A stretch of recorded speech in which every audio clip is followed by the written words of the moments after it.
Mumbai Pune express हायवेवरून प्रवासासाठी सध्या 4 तासाचा वेळ लागतो। या रस्त्यावर मोठ्या प्रमाणावर गर्दी झाल्यानं कधी-कधी यापेक्षा जास्त वेळ लागतो।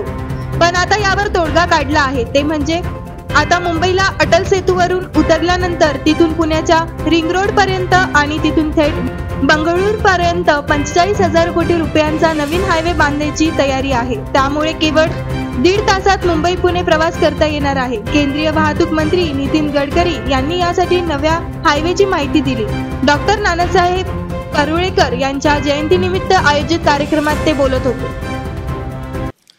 आता मुंबई पुणे हायवे झाला तेव्हा पैसे नव्हते, पण आता मध्ये एक दिवस मुंबई पुण्यावरून मी आलो, एवढा जाम झाला होता तो।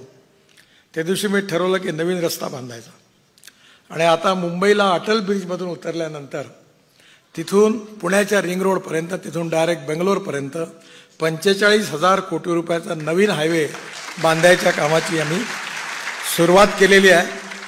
पहिलं पॅकेज 1 महिन्यात सुरू होईल आणि 3 वर्षामध्ये तिथून त्या अटल ब्रिज नंतर 1.5 तासात तुम्ही पुण्याला याल। त्यामुळे आता पुण्या मुंबईचा जो जुना रस्ता आहे त्याची हे कमी, जसं आपलं घर आहे, पहिले हम दो हमारे दो, पण आता दोघांचं लग्न झालं घरात पुन्हा 8 लोक वाढले तर घरात झोपायला जागाच नाही, तर नवीन घर घेतलं पाहिजे की नाही।